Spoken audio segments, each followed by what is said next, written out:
This video brought to you in part by these fantastic sponsors. Greetings, heirs, and welcome to the channel. I am the Shotgun Shogun, and it's Wednesday, my dudes, and that means it's Patch Note Day, and this one is pretty hefty. We are going to be seeing the prelude into the next part of the story, but let's look at some of these packs. We've got the 1+1 practical packs. This is basically going to look like a buy one, get one. So the first one is going to probably be fairly cheap. It's 50 Sky Stones and it is 30,000 gold. So buy one, get one. Bam. Easy peasy. The next one's probably going to be a pretty decent deal here at 600 stones, 30 bookmarks times 2.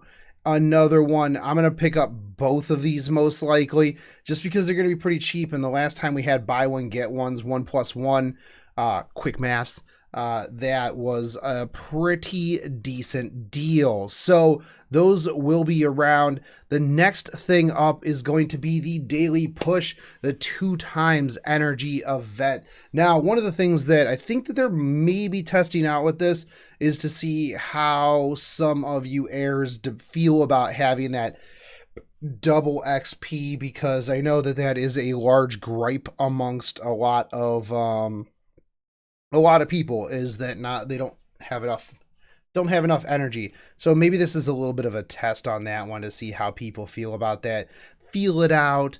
But regardless, we are going to be getting double energy. So let's get ready for episode 2 this weekend with an amazing event. So you're going to have more energy so that if you do need to clear out the story, clear out any of that stuff, you are going to have twice the amount of energy in order to do that. Now, they are going through the E7 festival right now, which is why a lot of this is getting announced. A lot of things are coming out. I would imagine that there's going to be some developer notes that will be hitting after the whole event goes through. And we're going to be getting a festival pack. Now, this is 30 leaves, 50 bookmarks, and 1,000 sky stones. This is most likely a $50 pack. Seems around that. Usually for $100 you get 3,000 sky stones, 70 bookmarks, but you're also getting the 30 leaves out of this. So I could see this being a $30 to $50 pack. Personally, I will be likely picking this up because Daddy needs some leaves. That is what is up with that. Now we are going to see the return of the artifact pack. Personally, not a big fan of this one because 4 to 5 star tickets are usually just 4-star tickets. That's really, let's be real on that one. The 60 powder of knowledge is pretty nice, but those three artifacts are just going to turn into powders of knowledge as well anyways. So realistically, overall, not the biggest fan of the artifact packs.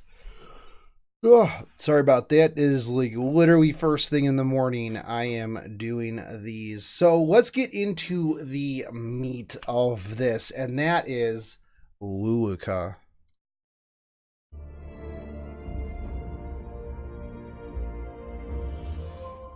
An alien grove traveled across the universe, seeking revenge against Straze for bringing ruin to Straze, that's how you actually say it. To make Straze pay for what he has done to her friends and restore Okay. her homeworld. I like that she just kind of floats across the screen. Skill that attacks a single enemy. The damage dealt by this skill increases. Enemy's health decreases. Now, one of the big things about that is she's going to be a really good boss killer. Increases the defense of all allies. She works the opposite way of some of them. Significant portion of incoming damage. The strength of the barrier increases proportional to Luluca's attack. Wave of Vengeance. A skill that attacks all enemies with a high chance of decreasing defense for 2 turns. Oh, this looks so good. Every time it is used. So good. Potential for high damage in enough time. Luluca is an ice elemental mage who can decrease the defense of all enemies while increasing the defense of all allies. Wave of Vengeance has a high chance of decreasing the defense of all enemies. Can we just talk real quick about how cute this S3 is right here? Let's just go back. Let's just, oh yeah, look at just sleepy girl got that little smirk going on. Definitely a big fan of that. Used at the start of the battle, as Riko's blessing grants increased defense and barriers to all allies. It's best utilized right before an enemy uses a powerful skill. Also, barrier strength increases proportional to Luluca's attack, so equipping her for high attack is recommended. Well, yeah. Ooh, that face, nice. Okay, so let's jump into what we got going on here. Alien girls traveled across the universe. We already went through all of that. Now, she is an Aquarius ice mage, and we have been getting quite a few mages recently. At first, I was going to say, oh man, it's super good that that we're getting an ice mage, but then I also remembered Dizzy, who's kind of like the only ice mage that you really need. However, I do think that she will pair very well with Dizzy. Now, she is definitely justice right here. I love the aesthetic that she's got going on with the different colored eyes, the cool swoopy ahoge hair thing up there with the ribboned twin tails. Great culture right there. So let's see. So she's an ice mage who can decrease the defense of all enemies while increasing the defense of all allies. Let's take a look at her first skill, Wild Wave. Attack with increased elemental force. Damage dealt increases proportional to the amount of enemies' lost hit points. Now, it will be interesting to see just how much damage that this does, but I can absolutely see this being really, really good. Characters like Soul, characters like Belle that do percentage damage for hit points they're really, really good. They're amazing boss killers. They're some of the better characters in the game. And if she also does a ridiculous damage based on how much of a percentage the enemy has lost, then that is going to be really, really huge, because she's just going to ramp up in power the longer that a fight goes on. And that also goes for her S3 as well. Now, her S2, with the Blessing of the Stars, grants increased defense and a barrier to all allies for 2 turns. Barrier strength increases proportional to the caster's attack. Now, she's going to be much like Blaze Dingo in that you are going to build her as a DPS, and building her as a DPS comes with the bonus of giving you that extra shield. Now, unlike Blaze Dingo, she's going to give this to all allies. The healing that Dingo brings is, it's good, but I would much rather a shield, because if you're dunking on someone, dunking with Dingo, and everyone's at full health, it really, really doesn't help that much. So this one is going to be really good. This is on a potential 3-turn cooldown, and if you soul burn on this one, you can reduce that cooldown to 2 turns, which means that you have a 1-turn cooldown on it, which is pretty boss. So let's see, her last one, Wave of Vengeance, we'll talk about after Awakening. Attacks all enemies with the power of Ruin with a 50% max 75% chance to decrease defense for 2 turns. Damage dealt increases every time using this skill and can stack up to 3 times.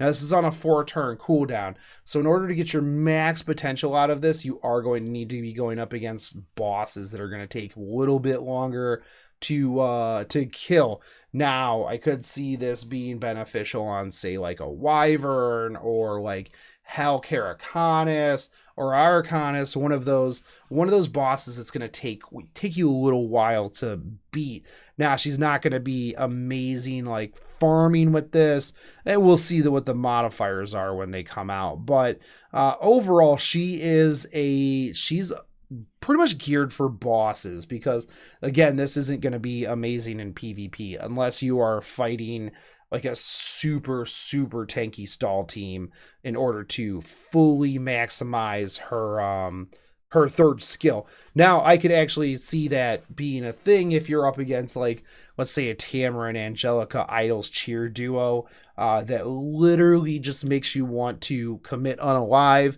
and you're just ramping up your damage until you can actually just do enough damage to just destroy them. So that one's going to be, it's going to be interesting to see how she plays out. I do see her in an interesting mage spot.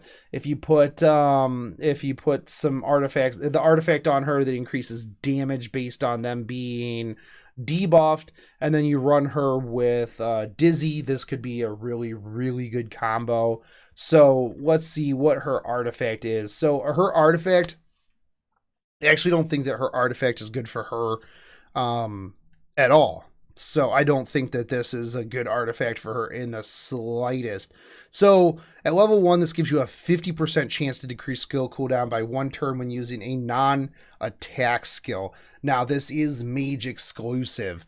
Her like maxed out, it's 100% chance to decrease skill cooldown by 1 turn when using a non-attack skill. Now this is pretty much geared towards her second skill. But personally, I think that there's going to be better mages out there for this. I really, really wish that this could go on a Soul Weaver, because could you imagine Tamarin or DN with this thing? I would wail for so many of them. But I'm going to do a little bit of research on this, see which mage maybe this works a little bit better on, because there's got to be some mages out there that this is going to be absolutely just 100% busted on. Having the chance to decrease skill cooldown by 1 turn when using a non-attack skill, that seems pretty OP for the most part. If you have even just a set, just using an S2 that doesn't attack will decrease your cooldown of your S3 and, well, your S2 again, obviously. So you're going to be popping off S3s like crazy with this. It is going to be really good. Unfortunately, this one is a limited artifact. So that personally sucks. Really not a big fan of limited artifacts. So yeah, mostly because it's harder to get artifacts like Dizzy's artifact. Yikes.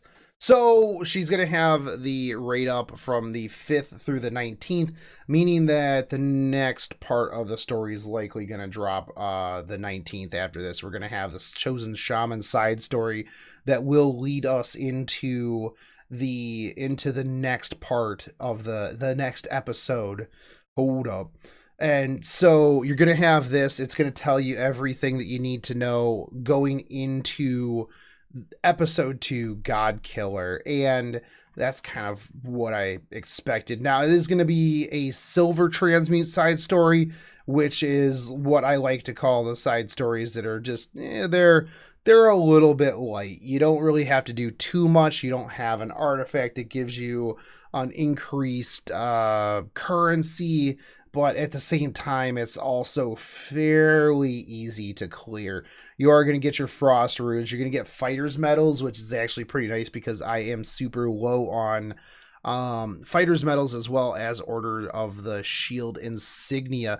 Leather sheaths, I personally have just a metric pile of, so I'm not too worried about that. The big thing here is going to be those molas, the phantasmas, which I'm pretty sure that most of you have like 700 of them, but can never have enough dogs. Dogs are the root of happiness. You're also going to get 15 bookmarks. So that is also really good. Now we're going to get a rare catalyst chest, which is probably just going to be a leather sheath again. Some more bookmarks here, some sky stones, and yeah, the 3 silver transmit stones. Now I do wish that like in some of these side stories where it's just the silver transmit stone that they kind of hit us with a little bit more, because let's be real, 3 transmit stones is not that much in the grand scheme of things.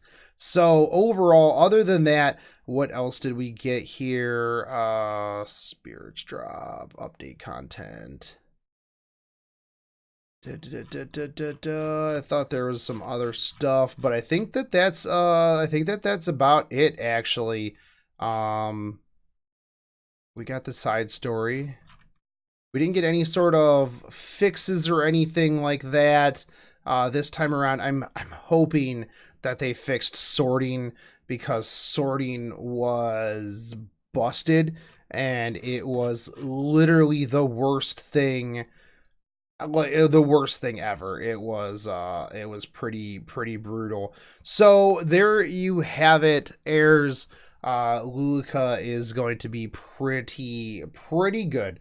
I don't think that she's going to be dizzy levels of busted or Baiken levels of busted, but I do think that she is going to be pretty solid. I'm looking forward to seeing what her modifiers are and playing around with her. I will be rolling for her this afternoon, this evening. So if you are not subscribed to the channel, make sure that you hit that subscribe button, smash that bell notification, drop me a like and a comment, and I will catch you next time. Take it easy, heirs. Peace.